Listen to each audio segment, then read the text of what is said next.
Hello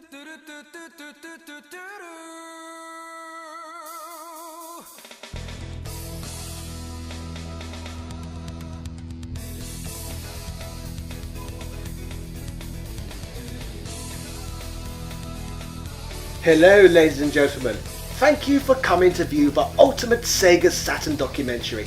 There is a huge wealth of knowledge out there all about things retro gaming in internet land, so today I have decided to bring the people of YouTube together to trade that information under one single Commonwealth. I am the Top Pack Gaming Man. This is the Retro Gaming Commonwealth, and today we will discuss bloody everything Sega Saturn. Let us start off by hearing from various Saturn owners on how they acquired their systems. Personally, I got mine off some local squat for only £5.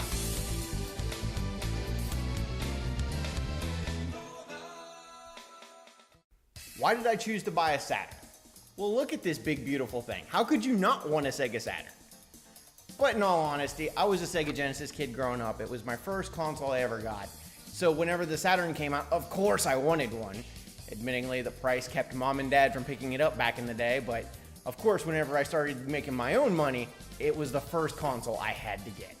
Funny thing, the Sega Saturn is the reason that I wanted to start a YouTube career. I had an opportunity to play it when I was a kid, but I missed it, and from then on I never heard about the system again. Fast forward 20 years, and my interest in it peaked, so I went on YouTube to see what I could find, and what I did find was the Angry Video Game Nerd. After watching James's video on the system, I immediately contacted my retro dealer, went out, picked up one of these babies, and the rest is just history.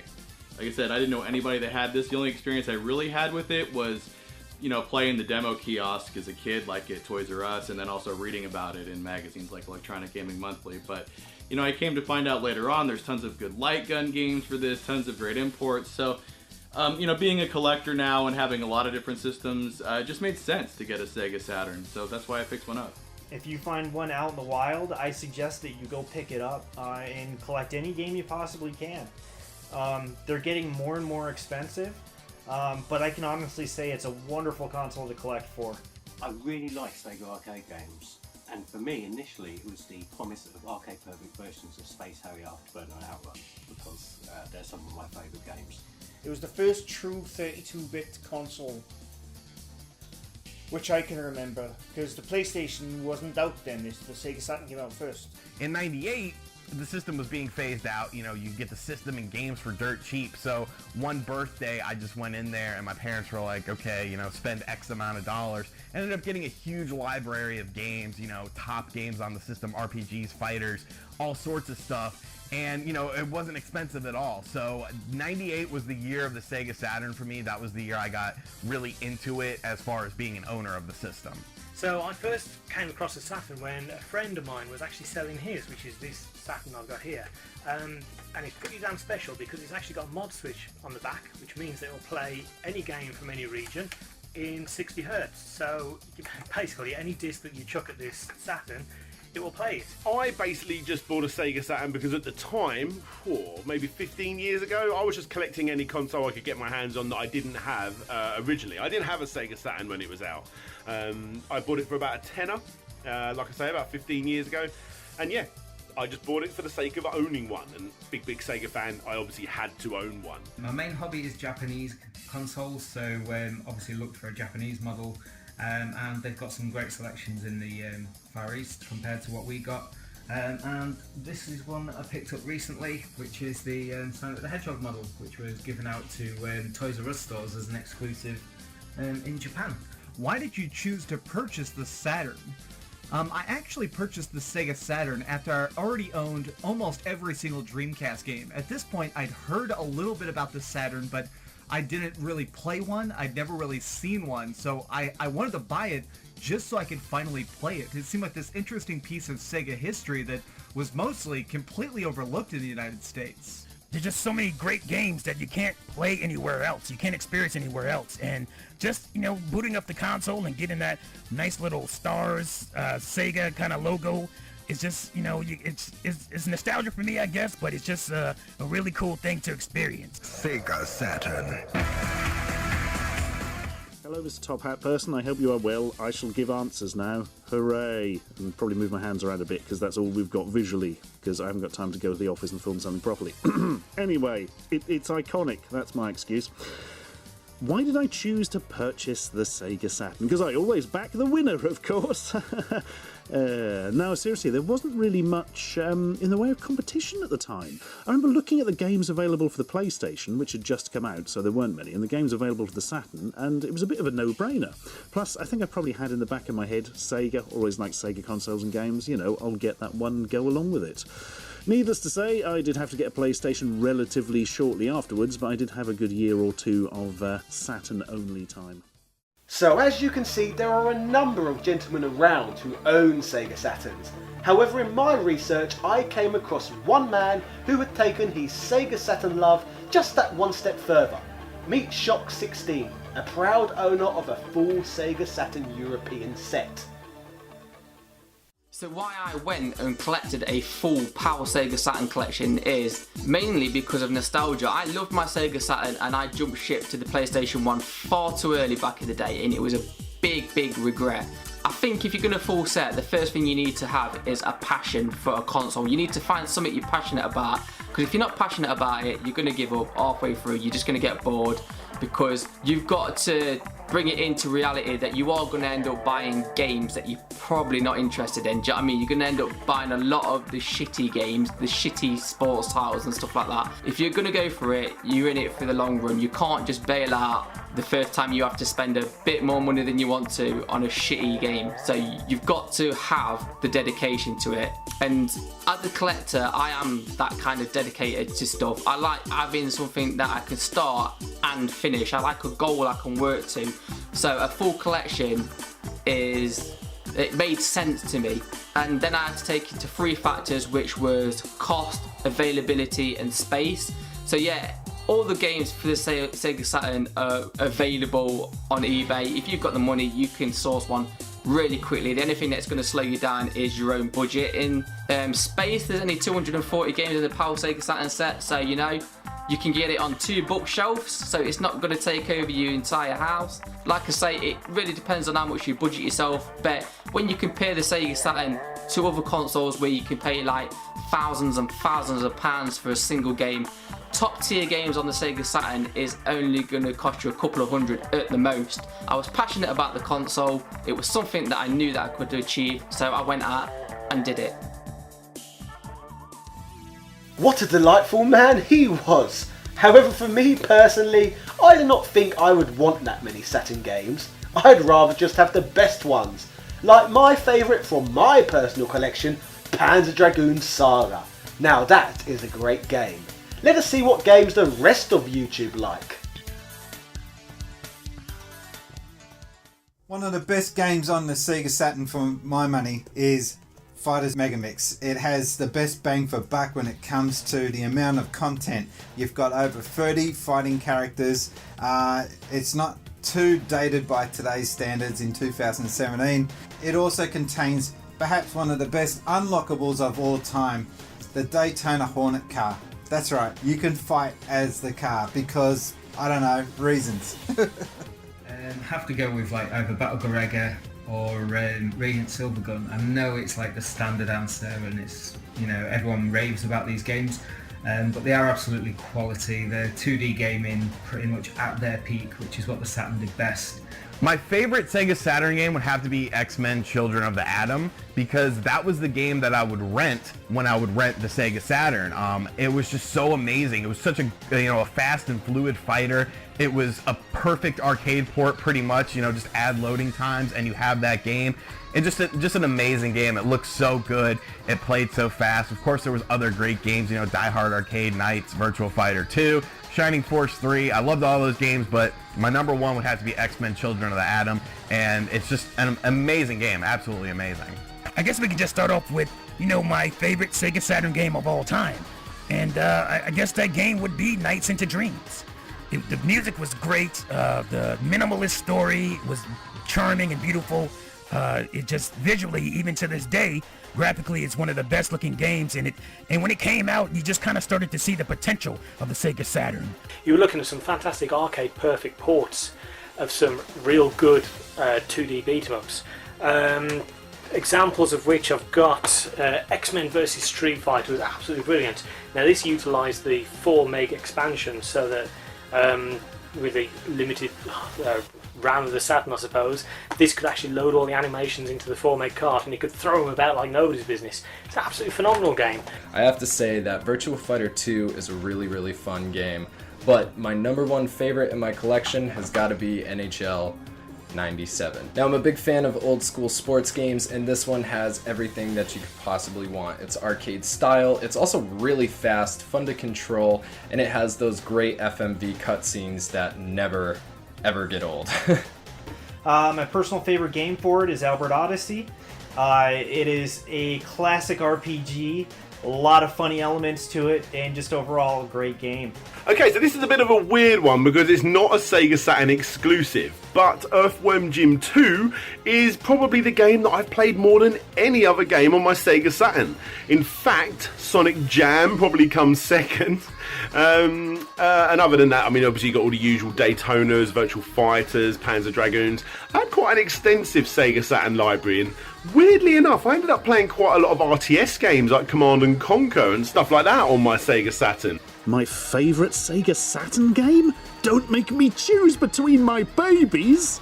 Oh man, I've enjoyed so many bloody games in it, and I couldn't pick one out as being the absolute best for me personally. I certainly don't have a particular favourite. But I mean, I really enjoyed Die Hard Arcade, put quite a lot of time into that, a bit of a minor one. I think I got through several joypads playing those. But as it stands, I certainly couldn't pick a favourite game of mine for the Saturn, or even hint at it in any way. House of the Dead. Now that was a great game, especially if you're somebody like me that likes the arcade shooters, especially whenever, let's face it, you got to use this thing. This was what made House of the Dead awesome. That is my favourite Sega Saturn game, and this, even today, and I know there's been reboots out and they're good, but even today, this is my favourite Tomb Raider game. The character of Lara Croft, I like the character of Lara Croft. You know, don't forget I was bloody 16 or 15 at the time, so my hormones are going crazy. I really like shoot 'em ups. There's some great shoot 'em ups on there, like the Thunder Force 5 and the Thunder Force Gold Pack, so you can pretty much play all the Thunder Force games on the Saturn. My favorite Saturn game has to be Sega Rally. Yeah, I just poured hours and hours into this game. My favorite Sega Saturn game is definitely Die Hard Arcade. This was called, I think, Tower Cop or Doi Deku Cop in Japan, and it's really cool. It's short. You can probably beat the whole game in about 15 minutes if you know what you're doing. But it's fun. It's 2-player. It's action-packed. You can make a flamethrower out of some bug spray and a lighter. It's everything you could want in a game, and I think it's actually pretty rare. I'm glad I found it for so cheap. For me personally, the Sega Saturn launch is a bit hazy. I was fully aware that the system existed, but everyone I knew stuck with the 16-bit consoles or went for the Sony PlayStation.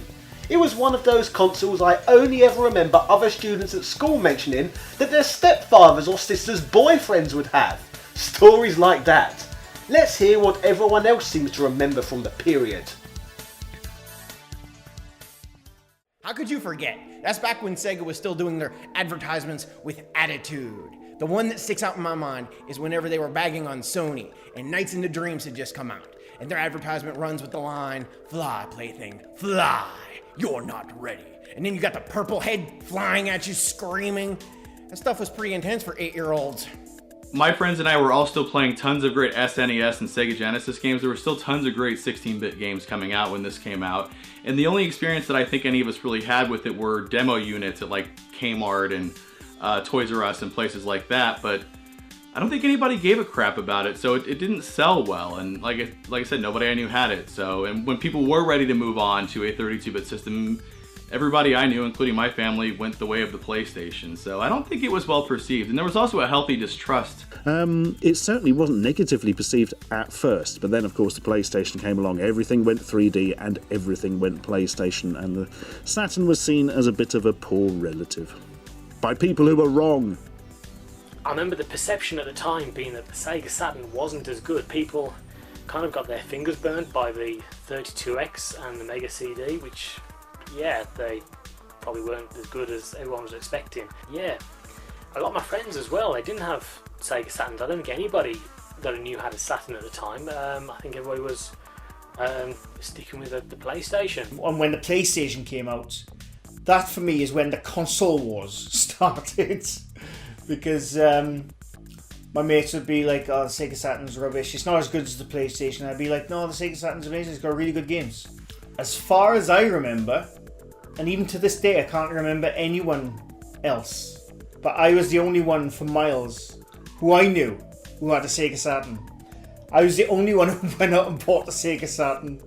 When I think back to the launch of the Sega Saturn, there was two key events that really affected how I thought about the system from that point onwards. The first one was a Sony rep. Now this Sony guy used to come in and drop games off for the Mega Drive. Sony weren't really a big name in the game industry at that point, but he shoves me a memo, and that was the very first time that I learnt about the existence of this new machine called the PlayStation. And I could see which direction that Sony were going, and that greatly affected how Sega were going to be perceived from that point on. They were looked at a little bit, kiddish, when in past they were looked like being the teenage smug attitude company. So I worked for Electronics Boutique at the time, back in '95. It was my first hardware launch while I worked there. I worked there for over 10 years. And there wasn't a buzz to it. Sega had set it up as Sega Saturn Day because it was being released in the UK on a Saturday. So we had the t-shirts with Sega Saturn Day on them, and we had POS, we had a demo unit, it was all great. It was £399, the games were $49.99 each, but it was a bit of a damp launch. It was, there wasn't much bells and whistles about it. People weren't really interested, and the PlayStation was on the horizon. So a lot of people were waiting to see what Sony were doing because they were somewhat of a unknown quantity. When the Sega Saturn launched, I was about 3.5 years old, so I can't say that I accurately remember the launch of the system, but I was playing video games at the time. I did have my own Super Nintendo and Game Boy, even for being so young. I can say for a fact though that none of the adults in my life that I did play video games with ever mentioned the system. The only time I heard about it was when I was supposed to be going to a friend's cousin's house, but that didn't end up happening and I wasn't able to play the system, and that was a couple years later. I think at the time people were already upset with Sega for adding on so many peripherals to the Sega Genesis and then dropping a new console out of the blue. That, coupled with the fact that the PlayStation 1 came out a couple months later, just really didn't help it out. When the Sega Saturn came out in America, nobody was talking about it. Zero. Not a single person I ever knew. And what's weird is that I was really into gaming. Super hardcore into gaming. I was even reading gaming magazines. Even back then I was trying to research stuff and find rare stuff. And I heard nothing.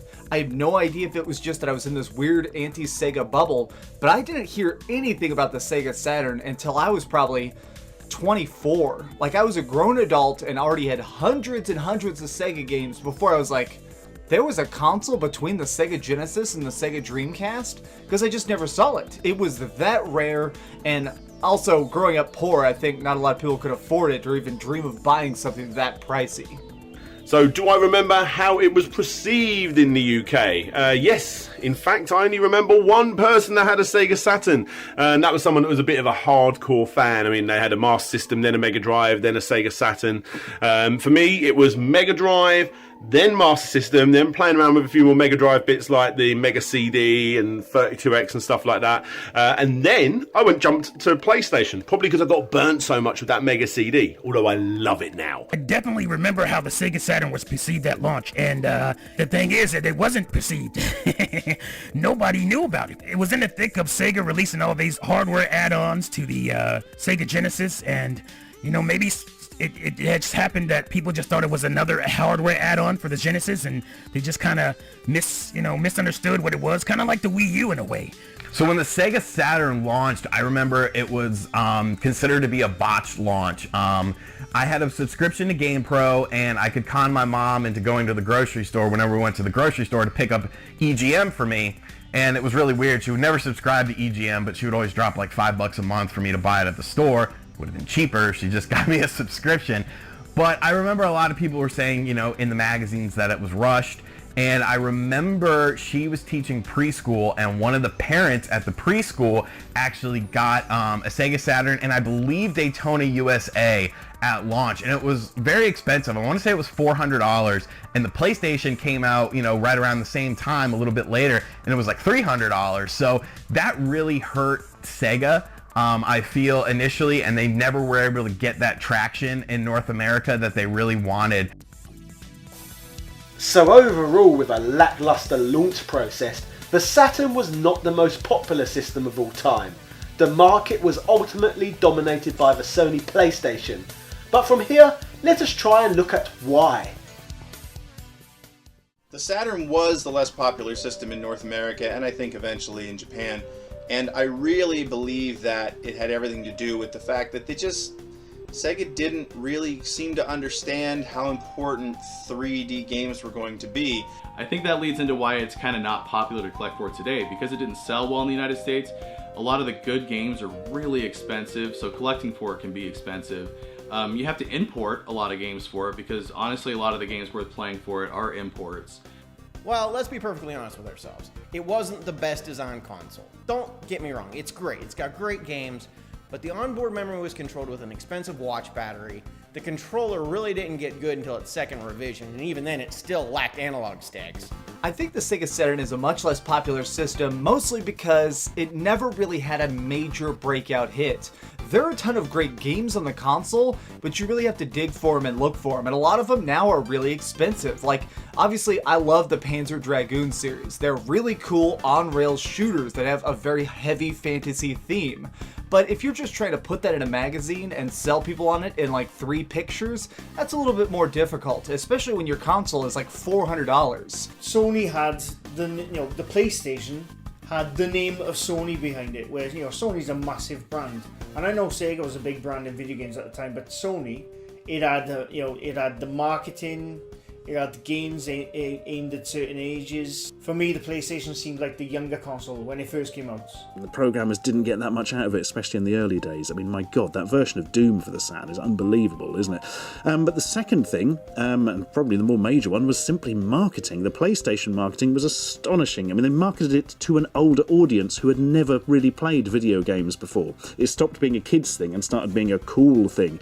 The actual ad campaign for the PlayStation is an amazing thing to read up about. They gave PlayStations to drug dealers, the drug dealers that sold the drugs to the popular 90s bands of the time. So, whoever from whatever band, I shall say in no specifics for legal reasons, would go in to buy their drugs and then the drug dealer would go, oh, we've got you this free video game thing from the guys. And they're like, oh, brilliant, cheers. And now suddenly, all the cool bands of the time had PlayStations, etc. It's a very, very interesting thing. Also, I believe the person who masterminded this entire marketing affair, which was so massively successful, was rewarded by being sacked because he embarrassed the highs up. I don't know if that's 100% true or not, but I was told that once, and it still makes me angry to this day. Well, the Saturn was, not a very popular system for, the things I hinted at earlier. The Sega was, Sega just kind of burned their pans with all the hardware add-ons that they would just leave out there to die. They just left them to die. They wouldn't support them for very long. Sega Saturn dropped out of nowhere. It was a surprise launch, so not a lot of people picked it up when it did come out. It was also kind of confusing and not advertised very well at all. Within a couple months, the PlayStation 1 came out and completely overshadowed the system, so the only people who ended up having it during its lifespan were die-hard Sega fans. The main thing with Saturn is that most people didn't play it back in the day, so it doesn't really attract as many people, I suppose. Everyone's playing PlayStation, so the lack of knowledge is probably the main reason that people don't collect it as much. Back in the day, the Saturn was less popular, mostly because of the difficult architecture and the way Sega went about things. It was harder to program for the Sega Saturn than the PlayStation, that's a fact. The Saturn was designed more with 2D in mind. 3D was added, later in the development life cycle when they saw what PlayStation was doing, that's a fact. And they never released a 3D Sonic game, that would have been really a huge system pusher in my opinion. People wanted more Sonic at that time. Sonic was still pure and great, and Sega never gave it to us. You know, you had Sonic R, which was a 3D racer, but that wasn't a Sonic game. And then you had, you know, in the later bits of the system's life cycle, you had Sonic Jam, which had that awesome 3D museum aspect where you controlled Sonic in the 3D, you know, area, and it was like, well, why didn't you just do this? And then in modern day, the Saturn's overlooked because it's so expensive to collect for. You know, it's one of the higher end systems, even common sports titles, you know, 10, 12 bucks, the cases crack easily. So it's hard to find really clean copies of Saturn games now. And it's a shame because I love the Saturn. I think it's a phenomenal system. Due to losing market share to the Sony PlayStation, the Saturn today is a rather niche product on the whole. But despite all of this, the system retains a cult following. So let's explore why the Sega Saturn is still worth owning today. Why would I recommend other people picking up a Sega Saturn? That's easy. First party titles. If you were a Sega kid in the 90s, the Saturn was the way to go. House of the Dead, Virtual On, Sega Rally, all fantastic games. Even some of the third party titles looked better on the Saturn back in the day. The Saturn had tons of great games. You want a fighter, that's the place to go, 2D or 3D. You want great 2D action games like Guardian Heroes. Great RPGs like Shining Force, Shining the Holy Ark, Dragon Force. Lots of great things in there. If you like the good old Sega-ness of games, you know what I mean when I say Sega-ness of games, like Sega Rally, like Daytona, like Burning Rangers, like even the Sonic games on there, the Sega Ages collection on there. If you like Sega, you really should be buying a Sega Saturn. Well, if you love your 2D games, it is the pinnacle. It's got so many great 2D titles on it. If you get the Japanese models and play the Japanese games, there's so many great titles that we just never got over here. I think, and you pop that into the cartridge slot on the Sega Saturn and you can play import games. And like I said, there's tons of great shooters that came out in Japan, all kinds of awesome games. So like I said, I would definitely recommend picking up the Sega Saturn. The stuff for the Saturn is not getting any cheaper, so if you're thinking about doing it, I would start now. So many games that you can only still play on the Sega Saturn. You know, emulation is coming along for the system. It's getting leagues better, but it's still not there yet. It's still not perfect. It's never as good emulating as the real thing, but if you do want to get into the Saturn, bear yourself in mind, it is an expensive road to walk. Definitely worth getting in 2017. You just got to make sure you look out for the right system. There's plenty of bargains out there to be had. And while you're at it, see if you can get one of these and run it on a cathode ray tube. It is definitely worth playing. Virtual Cop is such an awesome game to play. The controller, I thought was amazing for the time. It was a six button controller. It felt quite nice, on the hands. It didn't give you what I got from the PlayStation pads, which was sore thumbs, rough skin. I thought the pad was quite cool on the Sega Saturn. I'd recommend others get a Sega Saturn because it is such a unique system.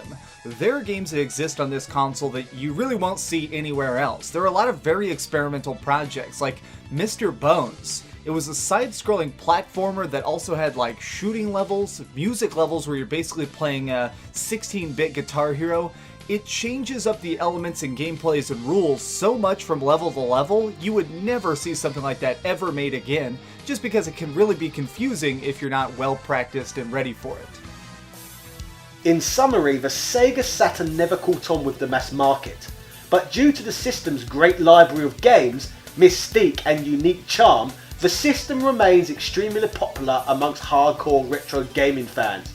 I hope we have left you today feeling more positive and well informed about the Sega Saturn than you was before you watched this video. The fact that all of these people were willing to contribute their time to the production of this video strongly expresses how beloved the console truly is. A huge thank you to all the content contributors who helped make this video possible. I feel that this is probably going to be the first of many videos I produce in this style. So I would love to lend yourselves and other content creators' voices again down the line when Retro Gaming Commonwealth returns for its next instalment. If you like this video and would love to contribute your Commonwealth of knowledge in the future, then send me a tweet at TopHatGamingMan. Also shout outs to Shizuka Kobayashi, Mad 8 Productions, Andrew Bazanski, Peter Dawn, Mike Frost, Edward O'Reilly, and all of my other patrons. You people continuously inspire me to be creative and motivate me to try and produce quality content.